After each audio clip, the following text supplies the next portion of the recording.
Welcome everybody. I'm happy to see so many here, and especially there's so many political scientists here. And that might be because Andreas Duit is going to give the talk, who is a professor of political science and researcher here at the Institute for Future Studies, but also has a kind of side job at the Department of Political Science in Stockholm. Also, I think you are at Political Science Unit in Luleå. Are you still there? Maybe not. Depends. No. Depends. So Andreas did his PhD in political science at Stockholm University in 2002 on, and it's going to be a Swedish title, maybe I can translate it. Tragedins institutioner, svensk offentligt miljöskydd under 30 år. The institutions of tragedy.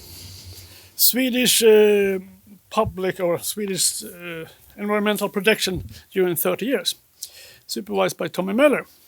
And you have continued a little bit that kind of line of inquiry, and you publish a lot about it, like governance and complexity, emergency for governance theory, and greening Leviathan, a lovely title from 2015, and the state and the environment in 2023.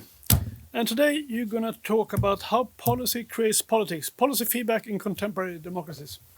It's yours. Thank you. Thank you very much for giving me this opportunity to present some of my work, which will be drawing on a project that is hosted here at the Institute, and it's financed by Vetenskapsrådet.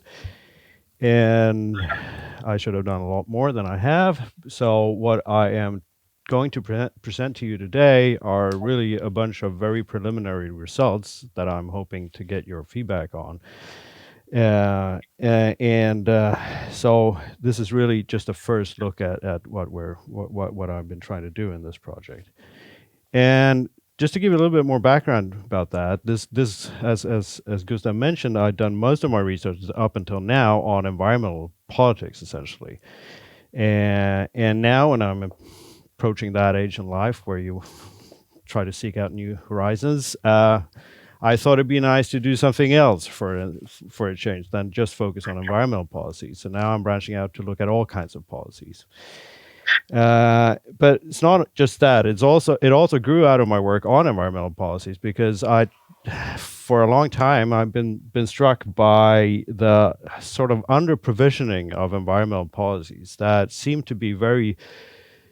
The solutions are there, and it's not that very difficult to get them up and running, but yet you see very little action. So I started thinking about why is that? What is it about the political system in general and representative democracy in particular that seem to be having trouble generating policy responses to problems? And that doesn't necessarily just confine itself to environmental stuff, but it also, I would argue, would apply across the board for many types of policies. So the idea here is that these problems might have something to do with policy feedback, or how policy feedback functions or does not function in representative democracy. So the whole project is really an attempt to see if there's anything to those thoughts, and then try to test it against data the best I can. So the outline for today is going to be fairly simple. I'm going to talk a little bit more about what policy feedback is and how it works and does not work in representative democracy. I'm going to spend some time discussing what we know already about the connection between politics and policy. And then I'm going to try to further expand on my argument why policy feedback is interesting for those of us who care not just about democracy, but also the ability to solve societal problems.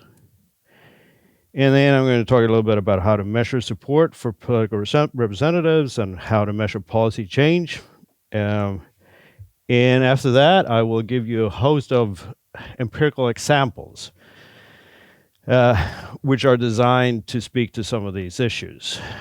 Try to understand how policy feedback work in an empirical setting. So, and then some concluding remarks. How long do I have? I was just thinking about that. Yeah. Fine. 45, 50 minutes or something. All right. Starting now. Okay, policy feedback. What is that? Well, I mean, it's deceivingly simple in one way. This is a image that I spent 2 hours trying to make ChatGPT make for me. I probably would have done it much quicker myself, but anyway, there it is. So the policy feedback cycle is actually very simple, and we all know about it. Voters make demands to politicians who make policies who impact voters, who then, reward politicians if they like the policies, and punish them if they don't. And then it goes on and on and on like this. And really, for the most part, the policies are just really just the end point of the policy making process. But what has been apparent for a long time is that policies are just more than just outputs of the political process. They're also shaping the political process in the next iteration of the policy cycle. So this has been acknowledged for a long time in political science. Even Schatzsnyder in 1935 coined the famous quote, "The new policy creates a new politics." And then if you move forward, Should we all know who Schatzsnyder is? yes. Okay, I just want.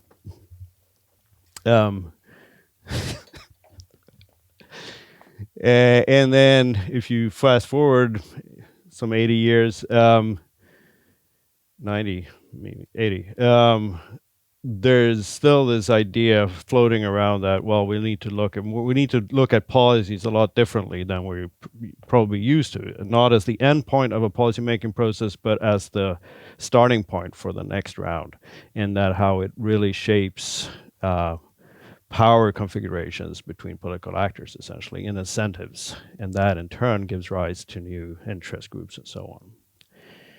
So usually people distinguish between three different types of policy feedback. And the first one is mass politics, and which is really what I showed you in the figure just before, how voters punish and reward politicians for policies that they implement. And then there's this other variety of it, which is it's also a form of feedback, but it goes through organized interest. Some policies give rise to interest groups and incentives or new sections in the electorate that didn't used to exist. And they would then fight for trying to expand those policies that they're based on and try to make them more long-lived and expand them.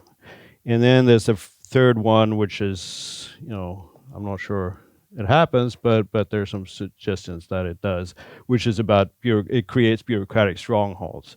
If you create an agency to do X, that agency will not just do X, but it will try to persuade decision makers to let them do more of X than after a few years. But what I'm concerned about today is the first one here. The others two, I'm not gonna touch on upon any further.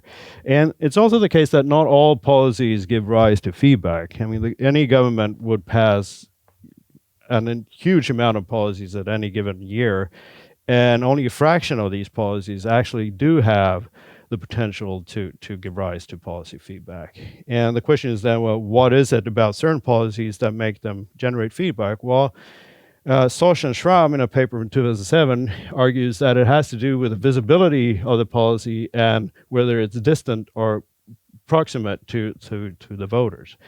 And just to explain this, I'll give you a few examples of that. So an example of a policy that is distant and of low visibility is foreign policy and development aid and that kind of stuff. It happens somewhere far, far away. It doesn't impact on the everyday life of voters. And it also is invisible to people. And it's hard to observe what happens in an aid project in Africa. So voters would typically won't have that much information about that. So that's supposed to be generating low feedback or no feedback at all.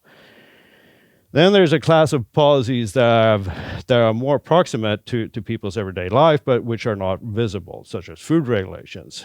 The reason that we don't get sick from food poisoning all the time is that there is actually an extended set of rules that are supposed to safeguard our food. And work safety, same kind of thing. But we don't observe them, so they're also not likely to give rise to feedback. And then there's this kind of an empty category where things are visible but distant, such as, well, if the government fails to respond to a disaster or whatever, that would be an example of that. But then there's this category where there's a high likelihood of feedback. In typical example, textbook example of that is gasoline tax. It is immediately visible if the tax goes up. You see it at the pump, and it's right there on a little sign where you can see what the price is. So that's immediately visible, and it does matter to most people's everyday life because it becomes more costly if they raise the tax. Welfare policy is the same kind of thing. You know, if you're reliant on some sort of welfare policy and the government decides to change that, that will be perhaps not instantly, but immediately recognizable to you, and it will also have, you know, impacts on your daily life. And if you mess with this category, you get this. There's, you know, that's like an extreme example, but still there's a kind of, you know, like feedback in one way. And that's also the category which we're going to try to look at more carefully now in the coming presentation here. So, a few words about what's been done about this link between politics and policy before. And I'm in no way claiming that I'm the first to take an interest in this. In fact, there's been lots and lots of work done on this. And there's a huge literature, and there are different bodies of literature that kind of intersect with each other on this topic. So I might not be able to do this justice, but I will try. But so first of all, what do we know about representatives and their policymaking behavior? Well, one thing that might be surprising to some of you is that they actually keep most of their electoral promises. It's up in the 80s, 90s, something like that, despite the fact that there's a widespread, you know, perception that politicians don't keep their electoral promises, but they do, for better and for worse. But they actually do. Another surprising fact about them is that they're actually pretty bad at understanding what the public wants. There's been this study is great, and I recommend that you read it. They had politicians in several different countries try to guess what the medium voter stance on a number of policy issues were, and it turns out that most politicians in most countries do worse than chance. So. And whether they're lying or not that's a you know, they might know more than they you know give word to, but still it's kind of an interesting thing that probably they're not very good at identifying public opinion, despite the fact that that's essentially their job. They also do, when they're trying to distribute policies, when they do engage in policy making, it's a well-established fact that they put popular policies at the end of the electoral cycle and unpopular policies in the beginning. It's a recurring finding, and that's of course not that very surprising. And they're also better at implementing unpopular but necessary policies when electoral competition is low, which is also not that very surprising. If you then go to citizens or voters, how they enter into this, well, they base most of their assessment of incumbent performance on the state of the economy rather than their track record in terms of implementing specific policies. So it really is the economy, stupid. And that's you know, it's a well-established finding, and they don't care so much about their own economy. They care more about how the economy as a whole is doing, which is also interesting.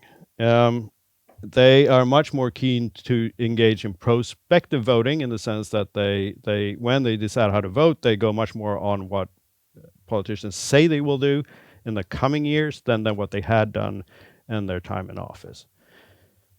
Yes.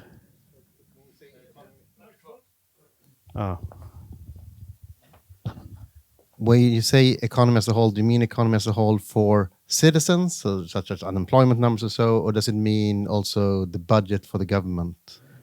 mainly the unemployment, how growth is going, how unemployment and those kind of things. Inflation, I guess. Yes, inflation, all those things matter a lot. They don't care at all about how the government is doing in terms of surplus or deficit. Okay. They also exhibit something called recency bias, which is that they when they do try to assess incumbent performance, they weigh more recent event much more heavily than more distant ones. So there's this famous study by Healy et al. Where they show that if the local college football team win a game within 10 days before the election, that is associated with an increase of 1.5 percentage points for the incumbent. So, and that's just a general feeling of things are going well, but it's a very stable result.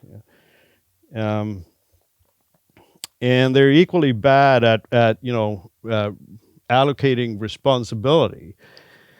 There's another famous study by Aachen and Bartels that show that incumbents in coastal districts where there had been shark attacks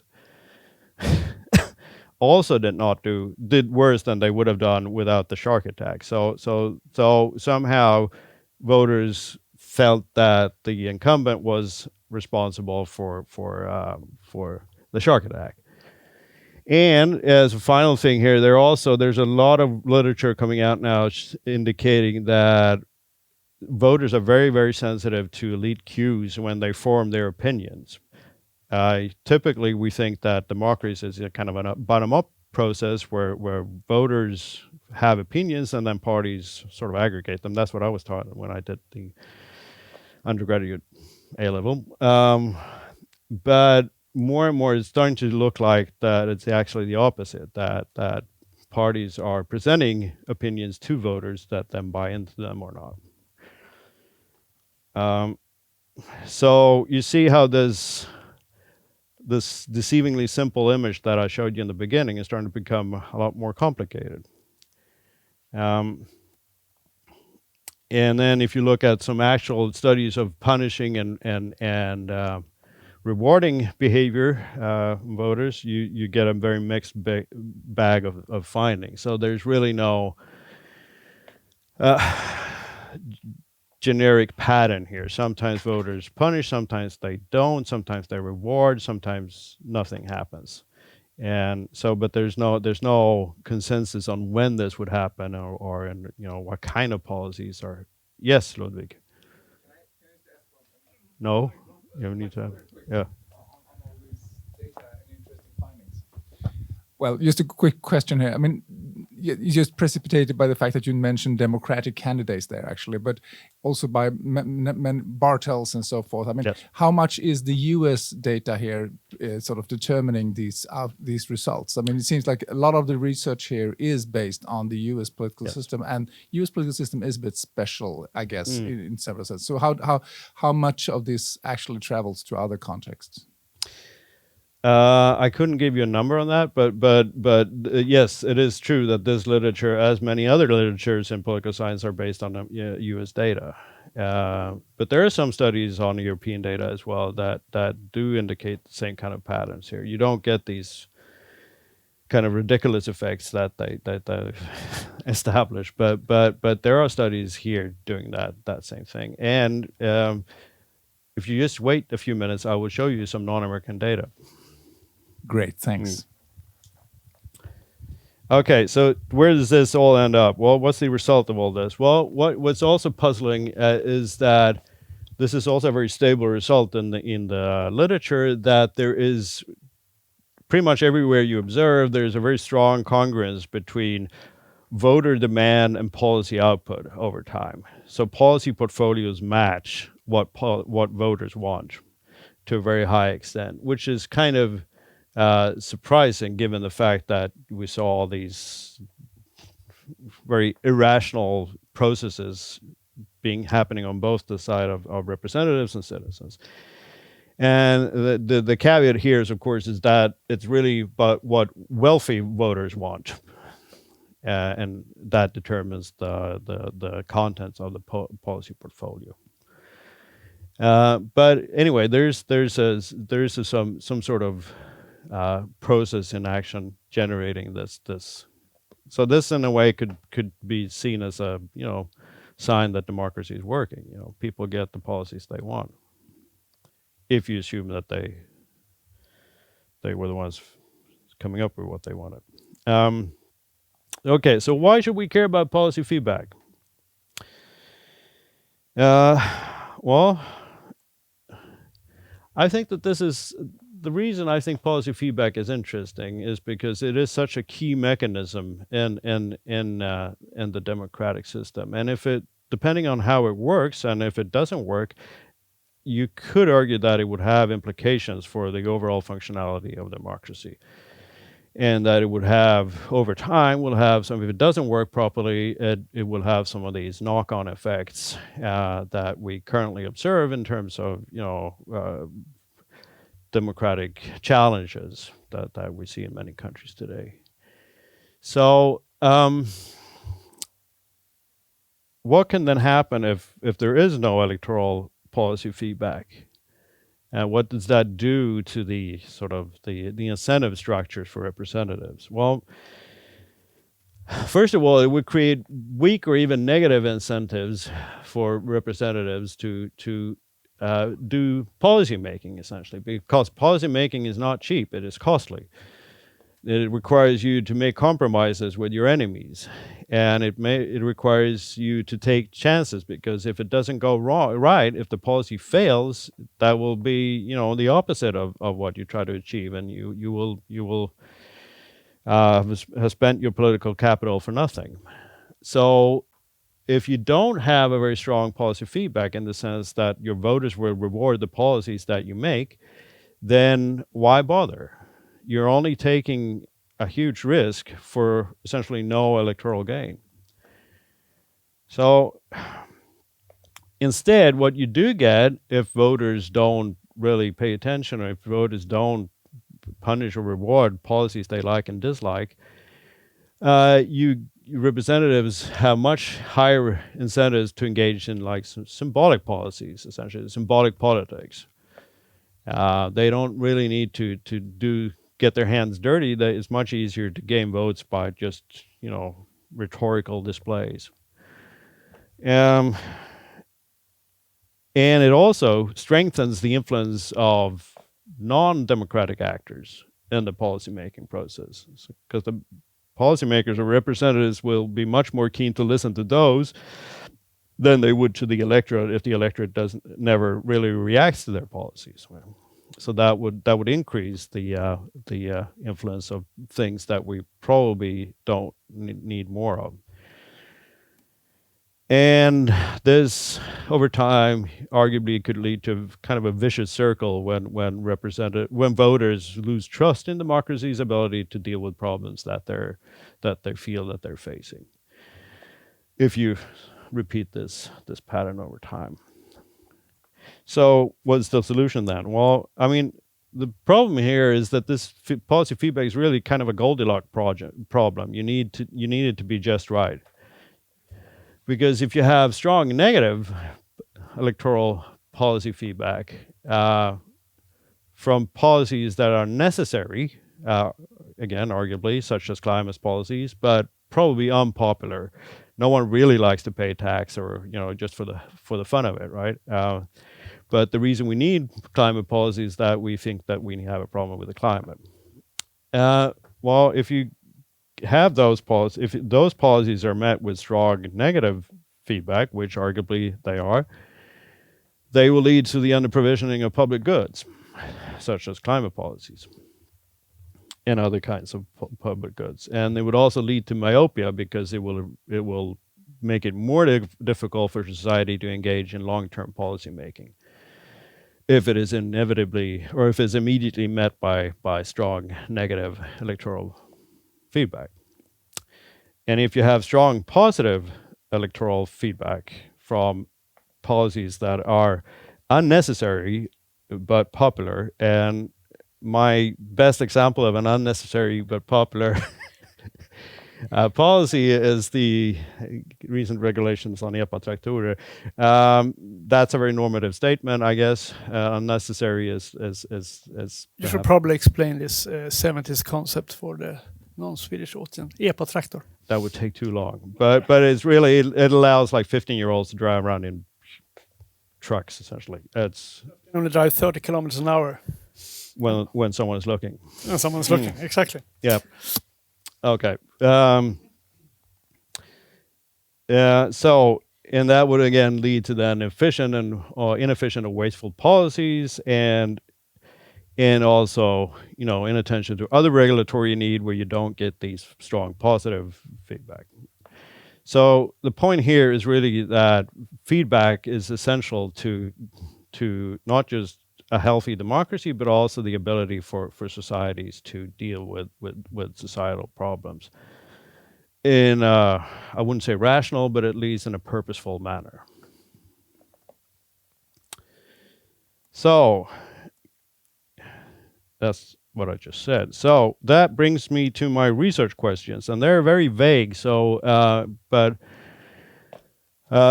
but again, this was a first look at what I've been doing here. So I hope you forgive me for that. But the first question is really just: do voters reward and/or punish incumbents for policies? And what I'm trying to do here is most of these previous literature has been on single issue kind of policies, but what I'm trying to do here is to use comparative data over time to look at many different countries, many different political systems to see if there's, like a broad scale picture and how policies have feedback effects or not. And then I also want to spend some time to discuss this one. How does feedback impact the likelihood of policymakers engaging in further reforms in that policy area? Because that's really what the feedback issue is about here. Does that make more reforms more likely, or does it make policymakers to refrain from further reforms? So I'll have a section about that. Now we're going into more of the methodological or technical aspects of this. So the first thing I need to say a few words about is how to measure support for parties. So what I've done here is that I started with a previous data set by Jennings and Vleisen, where they collected so-called vote intention polls on a monthly basis for a large number of countries for a long time period. And those polls you all know about them. If there was an election today, which party would you vote for? And then you sum up the percentages, and of course there are different aspects of how to do that. But the point here is, by using that and some additional data that I collected here, you can get a very good measure of how political support or support for different parties varies on a very fine-grained temporal scale, which is monthly, even daily, but that becomes too difficult statistically. So I did that, and I have data for quite a number of parties and different cabinets for 37 countries for that time period. I only look at vote intentions for parties. I don't include any, like this candidate data. Would you vote for Nixon or whatever? Because it just messes things up, and it's U.S.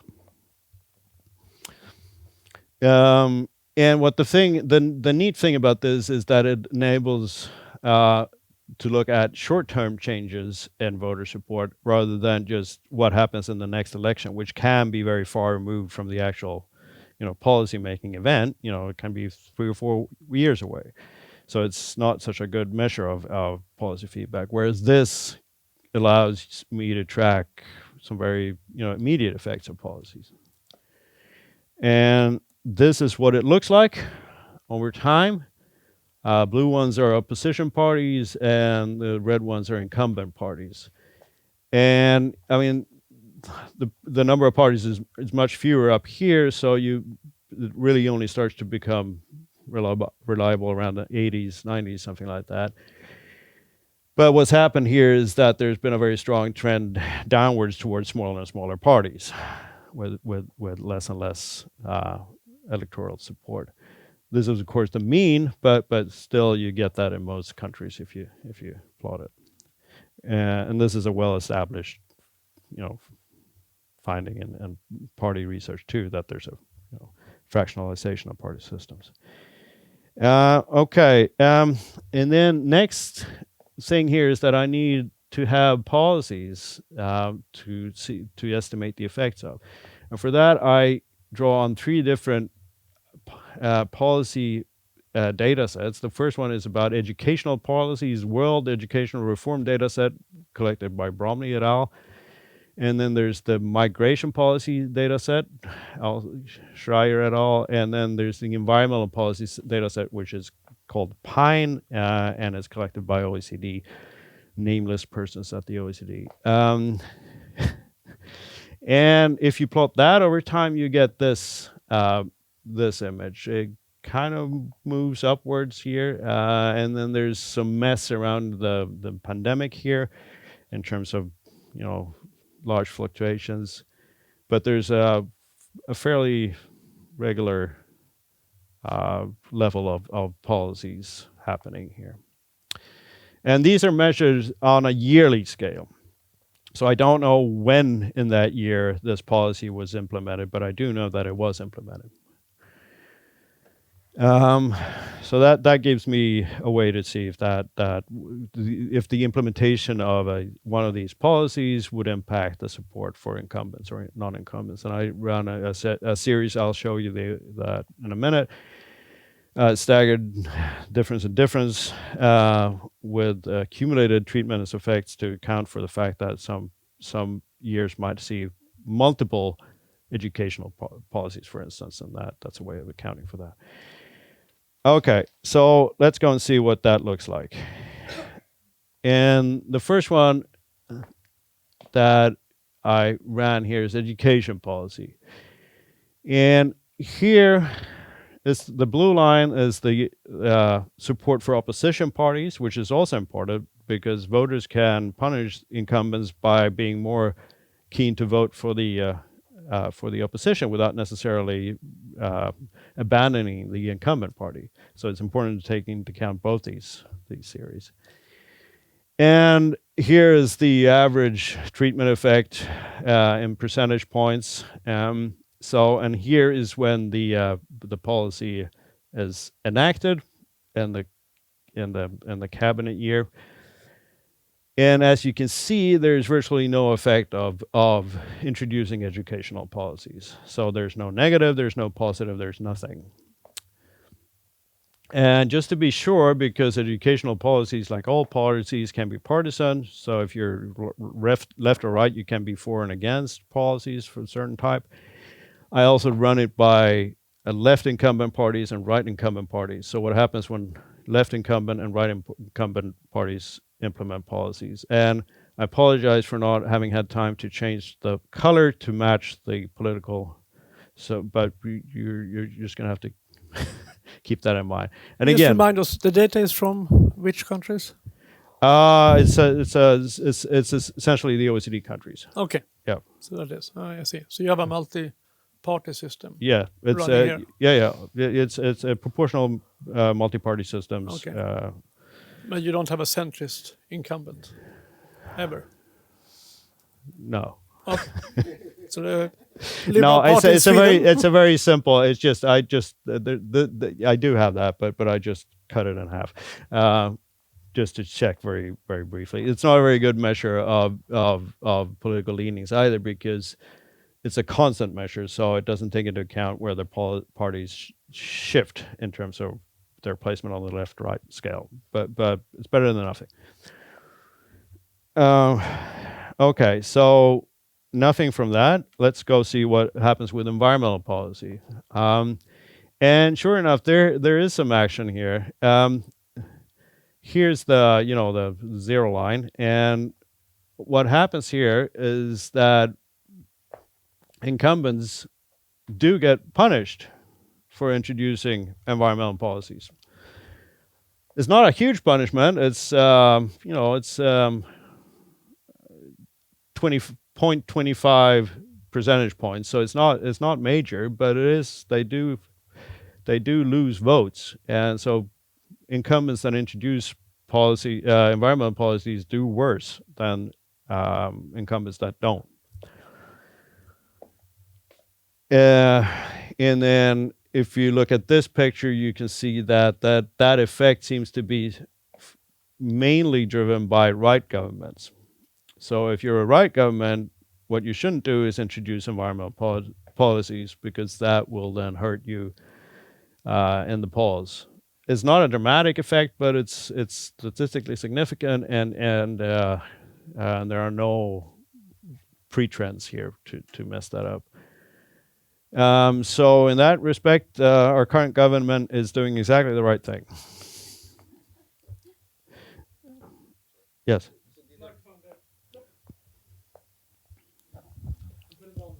Sorry, this is just so fascinating. These are all coded as being pro-environmental policies. So raising gas taxes is an environmental policy and lowering it is not. These are all sort of, I mean, the voters are just answering if they like the government or not, but the policies are, I'm assuming that they're all expansions of the environmental policy portfolio. They're never, the reductions of environmental portfolios is a very recent phenomenon which wouldn't make it into this data.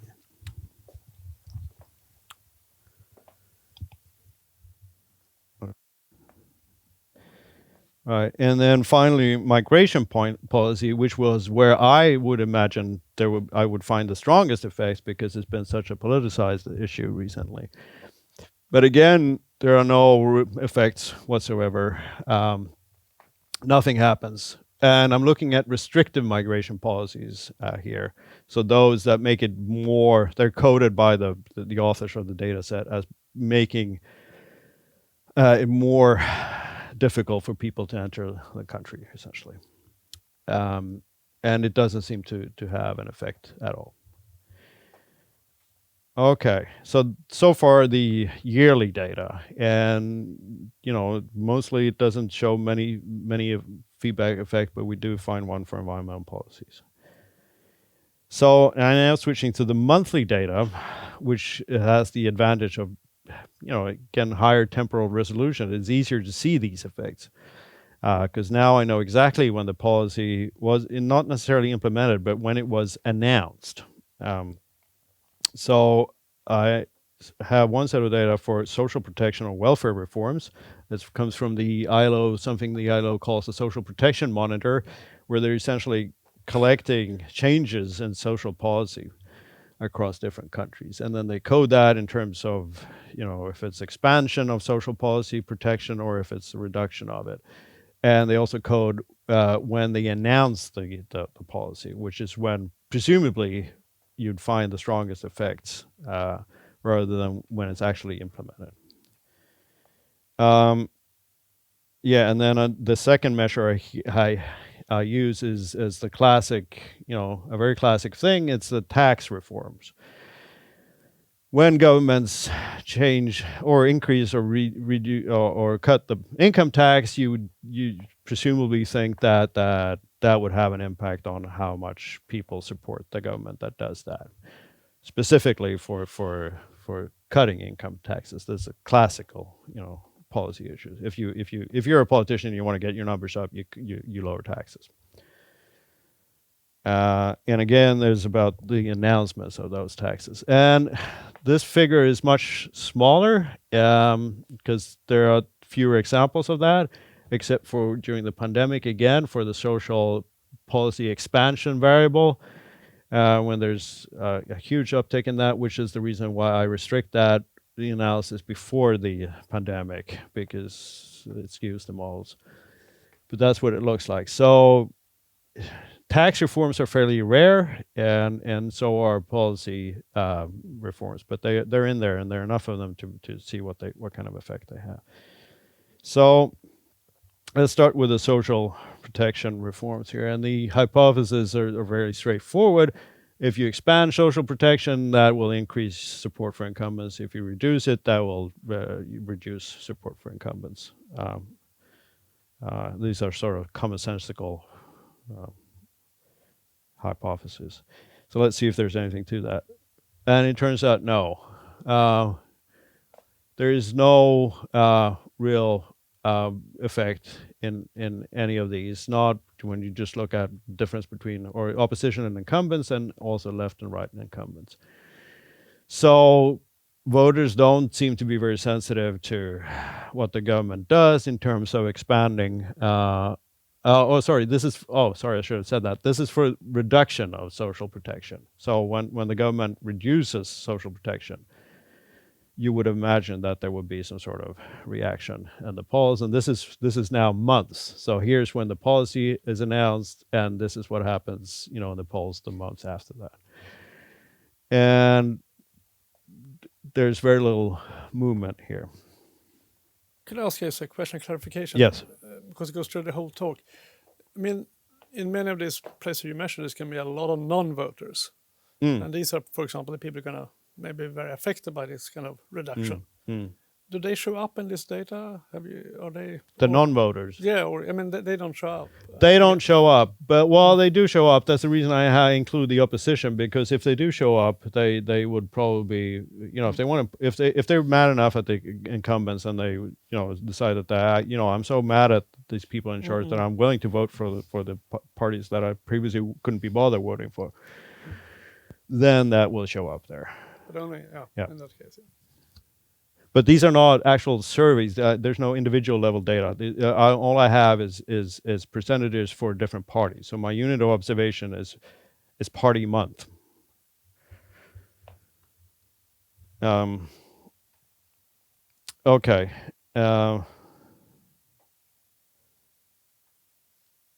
Yeah. Okay. And then expansion here.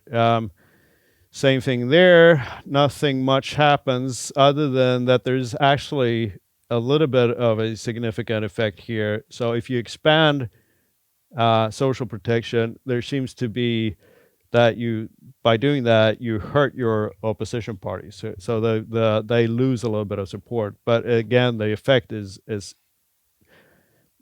minimal. It's about 2.2 percentage points.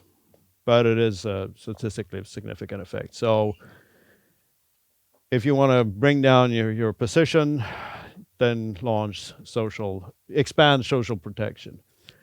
And it doesn't seem to have any differences. That seems to be going for both left and right incumbents. And then finally, the income tax here. Yes, same kind of commonsensical hypothesis. I'm not going to go into those.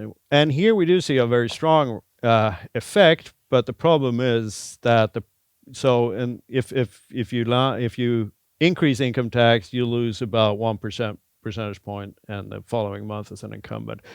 Problem is that the parallel trends are not parallel here, so it means that those governments that do increase tax are not, statistically speaking, they're different from those that don't. So essentially, the interpretation here is that governments only increase taxes when they're really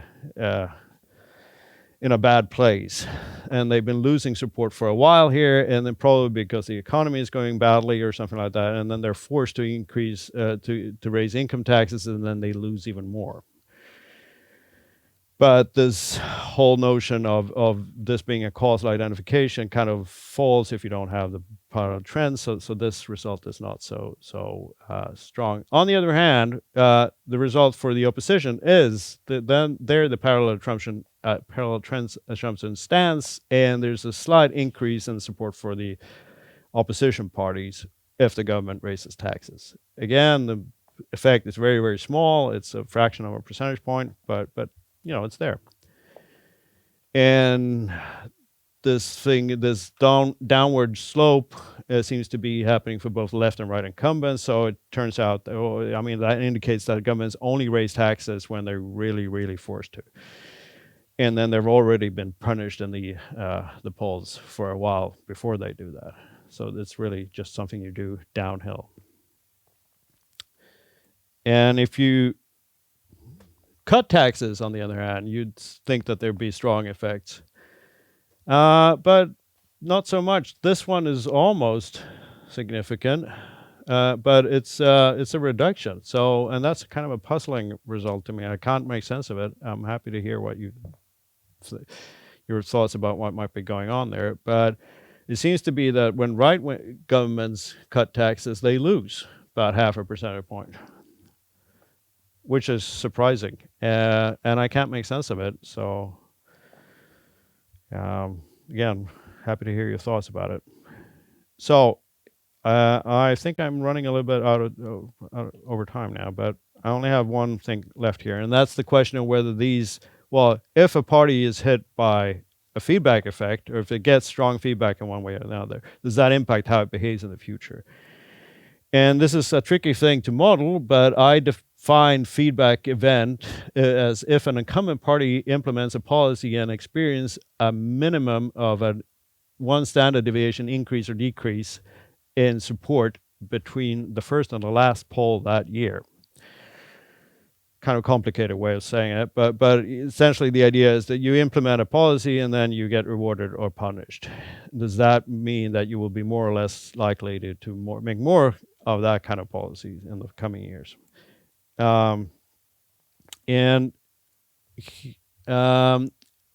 What's happening here is that educational policies, after having had it, so government introduces an educational policy and it gets negative feedback, and it really doesn't, impact at all on the likelihood of making more policies. But if it gets positive feedback, it does increase an additional 1.5 educational policy. So there's sort of a feedback effect there, I would argue.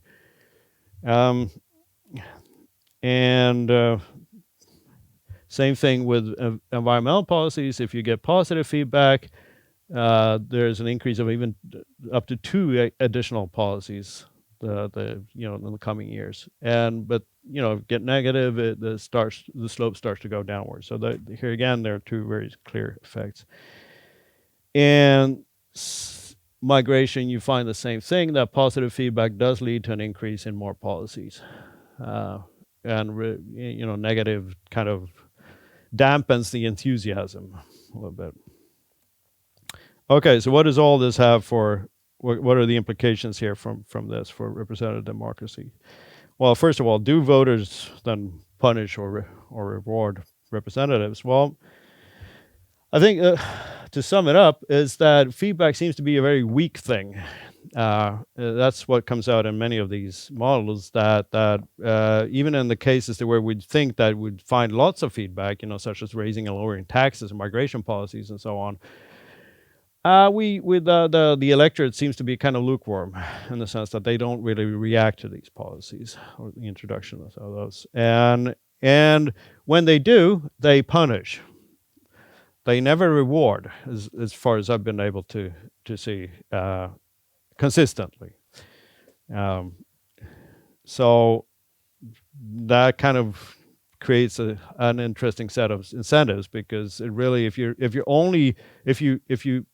make policies and the only risk you have is that you will be punished, but there's no chance of ever getting an electoral reward, then that might make you less keen on policy making. On the other hand, parties do seem to be very sensitive to feedback signals. As I showed you in the last slides here, that there seems to be a very consistent pattern that parties do react to how the electorate perceive their policies when they decide whether to regulate more or less. So they're very sensitive, but the signals are usually very weak. And just a final slide here. I want to show you this figure again, because what I think is interesting with it is that if you look at it closely, you see that all these lines start dropping downwards at about 2010 and onwards. I mean, the pandemic again messes things up, but the trend is clearly downwards after 2010. So one of the things that I think might be interesting to pursue further is that, well, have these policy feedbacks changed over time? Did they used to be stronger before? Or are they weaker now? Or something like that. And also, how does this changing feedbacks, how does that impact electoral competition between parties? Is it the fact that if you get weaker and weaker feedback or stronger and stronger feedback, you resort to other means of gaining votes than just policy making? And then a final thing is then, well, looking more closely at to when do these events of policy feedback actually occur? Does it happen when the economy is bad, when it's good, when there's a scandal, something like that? So the contextual conditions for feedback would also be interesting to explore. Done.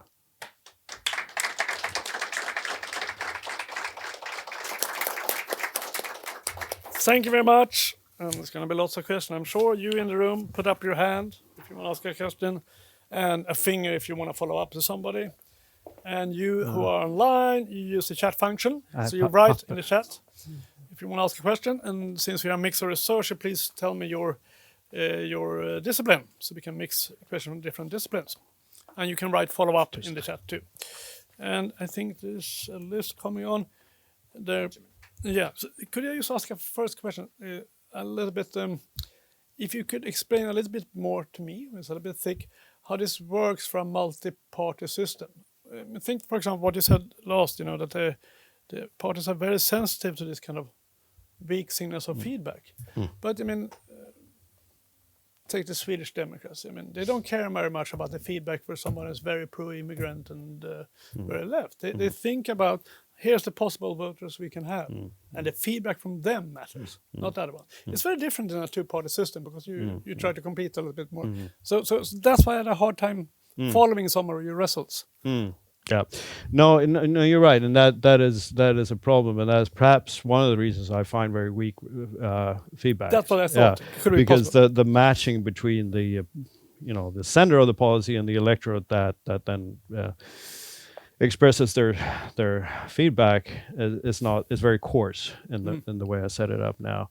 But on the other hand, you could assume that parties don't just launch policies at random. They do launch policies that they think that their core electorate would like. So so even the fact, and if you're the incumbent, you have the power to do that. And even so, you find very little. They don't use that. I mean, you can turn around and say, well, they don't use that power very wisely in that case. But you also have incumbents that is a coalition of different parties, and they're going to behave differently when it's getting close to the election, as we know. Yeah. Thank you. Good. Katie, since you're here as the secret visitor. Hi, yes, I'm from philosophy. The microphone. Thank you. You have to turn on the microphone too. But Joe can do it. Sorry, thank you. Thanks. Very interesting. So one question, I don't know if this is related to what Gustav just said, but in interpreting some of those strange results, like if you cut the taxes, the right-wing party loses support, maybe that has to do with the fact that it matters that the voters voting for these parties are quite diverse. And so maybe they're losing support from like the people who were kind of tolerating them on other things, tolerating them, but they're not going to tolerate this. Whereas like people who may support them across a number of other policies are okay with them cutting the taxes.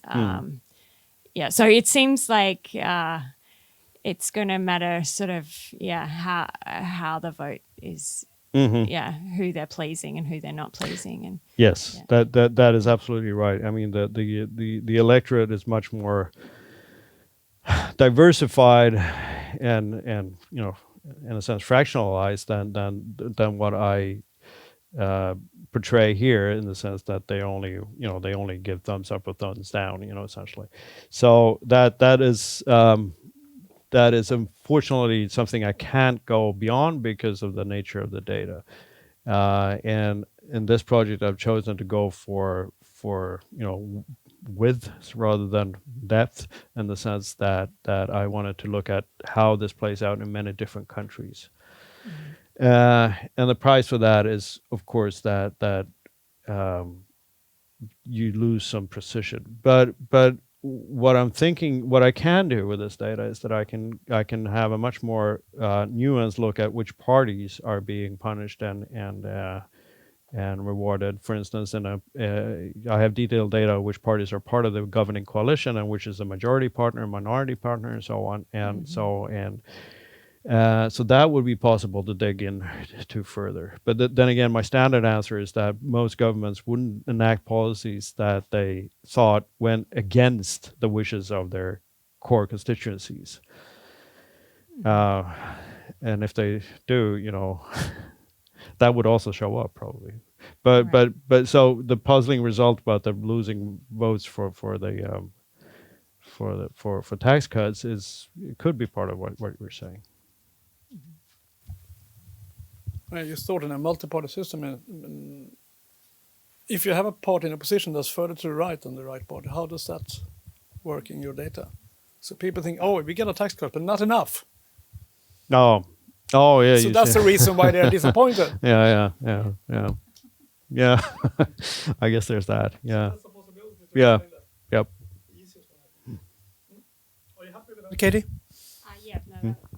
Oh, Beckman. Yeah, so I was thinking about the last question here. When is policy feedback more likely to occur? It seems like it's a plausible hypothesis is that policy feedback looks very different depending on the quality of democracy and the media system in different countries, and also is impacted by other factors such as the electoral system and the strength of the political parties and so forth. So there are lots of variation between countries. And since you look at, and I was just wondering then, if you look at the mean effects across a lot of contexts, isn't there a risk here that it's evened out? So you're not seeing the actual policy effects or effects of policy feedbacks that actually occur in some contexts, but is not so present in others. But I guess that's what you will do in the future, maybe. But I mean, so there might be a lot of policy feedback here in some contexts, but it's not just visible when you even out in looking at the means across a lot of different contexts. Is that a risk with this kind of approach? Yes. I mean, yes, of course, that's an inevitable price to pay for using, large end analysis, right? That you will even out differences between different units. Having said that, there's also a lot of, you could explore those differences a lot more than I've done in this presentation. These are really just like I said, the first look at the data. But of course, there are many factors such as the ones you're mentioning that would be worth looking into. Personally, I think that the state of the economy is a big intermediator here, in the sense that if the economy is bad, people are more prickly, whereas when it's good, it's probably the prospects of punishment is probably lower. But you're absolutely right that there's a lot more heterogeneity between these different countries and parties that should be explored. Yeah, because I think, just to follow up, I think it's, if you have implications for representative democracy, then I mean, it's very important for us to know how strong, how well does representative democracy works in these different countries. I mean, it's not just it's not just the case that either you're representative democracy or not, when you can look at it that way. But we all know that representative democracy works better in some contexts than others. So it might just be a natural way of proceeding with this very interesting research. Well, I mean, it's it's both ways. You could argue, well, these are the implications for representative democracy. On average, you lose votes if you introduce environmental policies. Then, of course, there are individual differences. But on average, we should not smoke because that will increase our, risk of getting all kinds of disease. So that's the kind of reasoning you would have to imply here. Okay, thanks. Iris, microphone. Yeah. Okay, thanks. So in the introduction, when you went through the literature, you showed us there's kind of different levels of feedback effects. So it's the voters that you concentrate on, but there's also elite groups, or I don't know how you call them exactly, but representatives. as a final word for politicians. No, but you went through. There was the third one was bureaucracy, right? The Oh, bureaucratic you mean ones. in the absolute beginning? Okay. Right. And the second one was something that had to do with interest groups or something like that. Right. This one. Right. Yeah. Exactly. So, I mean, I was thinking of a recent policy feedback, and I was thinking about the Trump tariffs, and that very quickly got backtracked, and there was no election, but there was significant pushback from business interests. Right. There was a really good piece in the Financial Times about how business mobilized very quickly, called the White House, and immediately had this. I mean, there was also the bond market. But anyway, that led me to think that maybe you should not overlook these second and third, especially since you're not finding significant. So it could be that the response is just comes much quicker than the next election cycle. There's already some kind of feedback coming in. So just curious what your thought, and just throwing that out there as a thought. No, you're absolutely right, and I think that is actually probably the main factor behind most of what happens in terms of policy making. You know, that these special interests are directing a lot of what's happening and what's not happening. And I mean, the tariff case is a very good illustration of that. But you'd find that in most other policy areas that the policy actors essentially have a very large degree of impact on what happens. The problem is that you could also make the point, well, that's not necessarily a good thing from the point of view of democracy, right? It might be. I mean, if the point is to explain as much as possible on policy feedback, then yes, that would be where I'd go. But the point is that maybe that's not necessarily how we want the policy process to work. Could I follow up on that? Because I was thinking about Gilens and they kind of work of policy responsiveness, and basically, the 10% of the lowest income, it doesn't make a difference what they think for whether the probability of a policy going through, but if the 10% richest is just go straight up. Yep. So it seems to talk to that question. That's really where you get the policy feedback. Yep. That's the big one. Yeah, it is. Ben, sorry. But from a normative point of view. Yeah, no, I agree. All with the normative. I thought this was descriptive. Yeah. Ben, get the mic.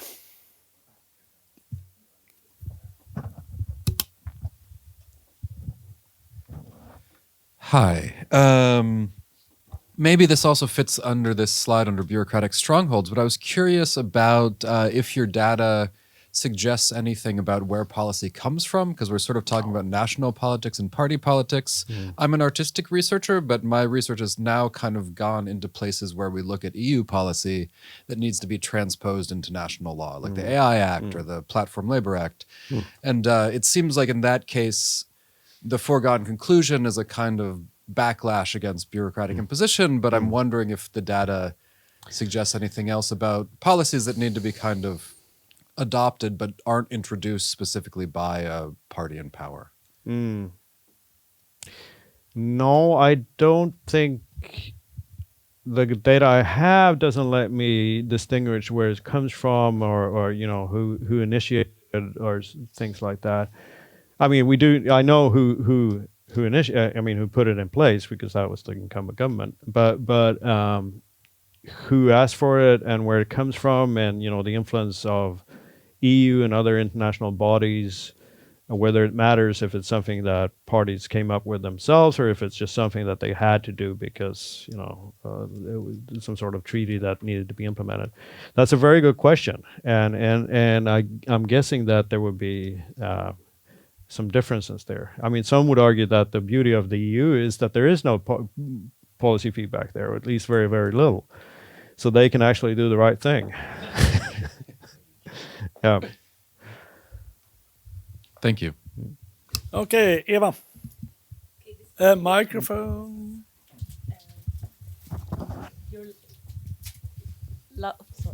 Your last comment, maybe that was that's connecting to my question, because I was curious. Of course, it must depend on what model of democracy we favor, but more generally, I was curious about the kind of research that is focusing on policy feedback. What are the democratic problems that we're interested in?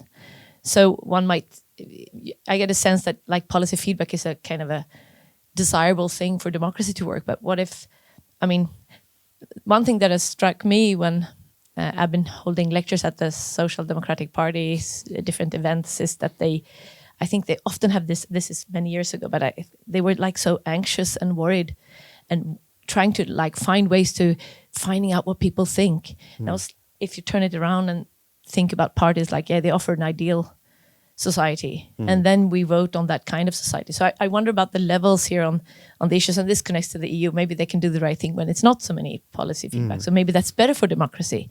Have you any thoughts on what are the problems here? Yeah, the kind of democratic problems. Yeah, that's a very good question, and I'm not sure it really speaks to what kind of model democracy we should have. But I think what's interesting about policy feedback is what I try to, talk about in the beginning there, that it really sets the incentive structure for how representatives behave, in a democratic setting, and it really determines whether democracy can address some of these questions that we're worried about today, and also explains why there's perceived inertia in terms of policy making. Whether that in turn says something about what you should have minimize policy feedback in a political system or a democratic system, or you should maximize it.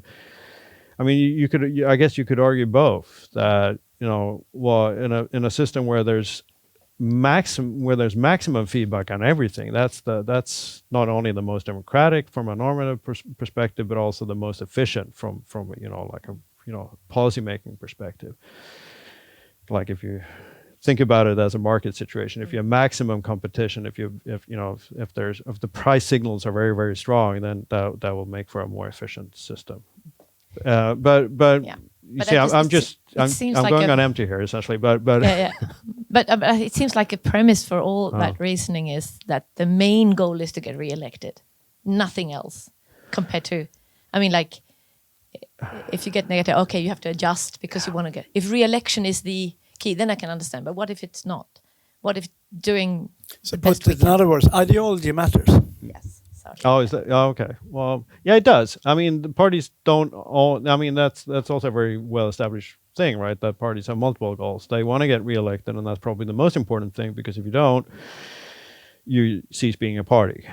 So that is something. But there are also other issues to take into account. I mean, internal democracy is important. What members think is supposed to be important, at least, and also there's these ideologies, right? The parties are supposed to be representing an ideological package, which they should be unwilling to compromise with. So yeah, there are other things that determine that. But I would argue that at the end of the day, electoral competition is the most decisive factor.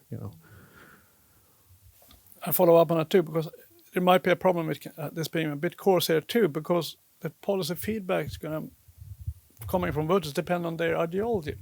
So, for example, maybe they don't care so much if the Green Party is doing something about education, but they really care about what they're doing with when it comes to environmental policy. Likewise for Conservative Party with tax cuts. So that's going to kind of disappear a little bit, I guess, here.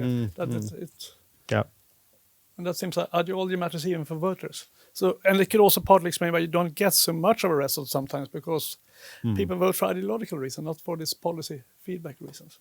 Yeah, but these are not votes necessarily. They're reactions to what the government has done. But the first question I had, how's that? Could you kind of divide it up a little bit more? Yes, I could definitely try to slice it up a little bit more. I can look at different kinds of parties and how that match with core issues. I mean, I could look at what happens if the Green parties in power, which are very rare, when they implement green policies. What does that do to them? Valdemar, you're waving at the same time as you're giving away the microphone. What does that mean? Valdemar's performing. But you're not on the list. So I should... No, I tried to put myself. Valdemar Ingdahl, Institute of Future Studies. Thank you, Andreas. I have a question about the clarification for the diagram of SOS and Schremm 2007. And of course, the diagram is a model, but I wonder if the authors in their article note some shifts in proximity and visibility for various political issues. You illustrate with, what is it, le gilet jaune, but do the authors comment on perhaps, because policy is getting so complex, and even experts in one field might vote as regular voters in others. And this, if there is a change in proximity and visibility, it might affect the model. Do they have a mention of this? They don't. And I mean, it's the article is pretty old. So they wrote before all this recent stuff that has been happening. But yeah, I think the question is excellent. I think that, you know, these dimensions might still be what's guiding feedback, but what's, you know, how that affects different issue areas in contemporary society might be completely different. And also, one thing that I think might have changed that a lot is social media, which kind of puts all this idea about proximity, at least, visibility on its head, because it makes pretty much everything visible. This is visible, essentially filtered through legacy media in the way they're writing about it, but that's not necessarily the case. Andreas, so it could be a figment of public debate. Yeah, it could be. Very good. So then we're going to go online. Olle, are you there somewhere in Yes. cyberspace? Oh. Yes, there you are. I'm here, just next door. Thanks a lot. That's bad. Yeah, it's my back. I can't sit down. So never mind. So my question relates to that same graph. Did I misunderstand you? Did you say that these factors about the distance and visibility will affect the degree to which you can expect the policy feedback? Yes, that's the idea. Okay, so because my first thought that you mentioned this policy or foreign aid as an example where the policy feedback would be low, but I thought that in virtue of these very factors, like low visibility and distance, people may punish politics for. I mean, I'm thinking about the Trump voters that don't see all the good things that foreign aid is doing. So it's low visibility, and they do see, however, that it takes place far away, so it's this distance, and therefore they want to get rid of it. Is that? No, that's also a very good point, and it ties very nicely to Valdemar's point here as well. That, you know, these categories might not be viable anymore, and another thing that comes into this is not only changing visibility, but also whether or not some of these issues get politicized or not. And one thing that does probably enhance feedback is also where political actors strategically try to take one of these issues and sort of run with it and tell people that you are suffering immensely at the gas pumps. You know, there is no the reason tax hike is just such a punishment, and I'm the only one to relieve you of that. You know, that in a sense could also increase feedback as without having changed either visibility or proximity of that policy. And maybe that's what happened with the Trump focus on foreign policy. But I mean, traditionally, foreign policies are not supposed to have any impact on what happens electorally. That's one of those textbook examples of policies. What happens in foreign policy doesn't impact your chances of electoral success in the slightest. But maybe it does now. Thanks. Yep. Oh, I think Pontus has a finger on this, and you will have the microphone very soon. There it comes. It seems so so weird when you say that. 'Cause, like,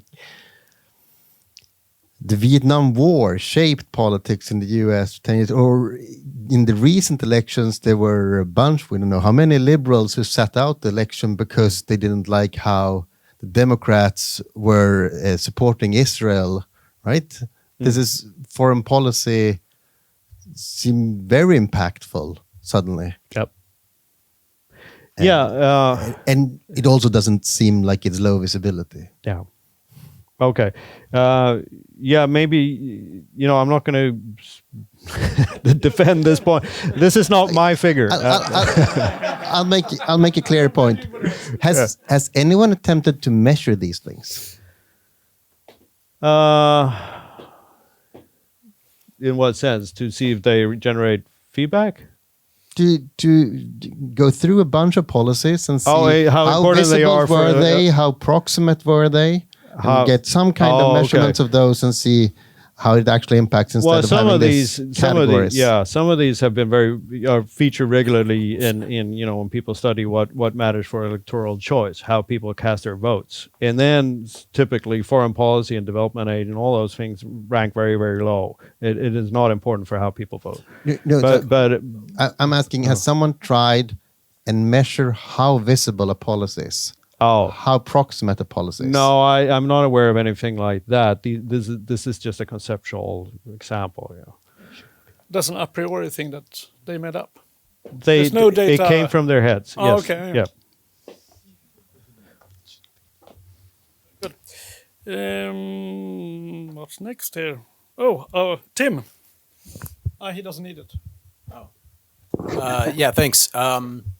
So I'm in philosophy, so pretty naive about this. My question might actually go a little bit outside of your project, but it's related, so hopefully it will be relevant. I'm just curious about the point you made about what it does to policymakers' incentives when they could expect only to be punished for enacting policy. And it's like there's only downside. I'm just wondering, like, whether you or anyone else has looked at whether the public punishes for perceived policy inaction, right? Just not doing anything. So I was thinking, like, maybe you could recover some of the incentives to enact policy if you thought your choice was between, or if like the expected punishment of not doing anything on an important topic were somehow greater than the expected punishment of doing something about it. Yeah. No, that's a great question. That is really a great question. I'm not aware of any studies like that. I guess for the reason that it's very difficult to study something that didn't happen, empirically. The effect of something that, the absence of a policy, or not regulating something, how that would impact something. But it's still, that is really, that's a good point about the baseline. What are we comparing it to, But no, I'm not aware of any studies like that. If you don't have us running a research into the absence of policy is the best way to not get into trouble in general. Sophia. Microphone. Hello, my name is Sophia. I'm a sociologist. It was really interesting to hear about your research. Just have one question. Are there any risks to measure policy feedback through intentions for voting for a party? I'm thinking where I'm come from, people don't necessarily connect policies to certain parties. It's kind of something that is happening, It might be connected to individuals, sometimes doesn't. So I'm thinking, what are the risks of measuring policy feedback through party voting intentions? Maybe something else could also show a bit more of, feedback. Yeah. The question is, what is that else? I've been thinking about. You're right. Vote choice is a complicated variable for many reasons, but it's also one of the easiest in a way. But what I've thought about doing at some point is also, usually there are surveys asking people if they think the society's headed in the right direction, or if they're happy, or if they're those kinds of survey items that more asks respondents about the mood of society at a given point in time. If they feel that things are going the right way or wrong way, that would be very interesting to look at. But I spent quite some time collecting this data, and I'm not super tempted. No, I guess it was a little connected to what Ludwig was saying, that there is so much variation within these countries. Where in Sweden, we were talking about ideology. Ideology is important. Ideology is not very important back home when everyone has basically same ideology. Oh. So I'm thinking the party connection and policy feedback might be different in different countries conceptually for voters. Yeah, and also, party connections are formed differently in different countries. For some, it's more of an ideological decision, as you point out, and then in other countries, it's more of a identity or even ethnicity-based decision. In which case, this idea of feedback or punishing or rewarding the government really kind of is out the window. So that's a good point. On that point, if no one protests, join me in thanking for this very enlightening talk. And more to come, if I understand it correctly. There's talks coming up. On May 21st, we have Vito Peragini, measuring inequality and welfare when some inequalities matter more than others. He's a professor of economics at the University of Bari. And then May 28th, we have Ann-Sofie Eriksson from here. She's going to talk about internet connectivity and educational outcomes, evidence from sub-Saharan Africa. You're very welcome. Thank you.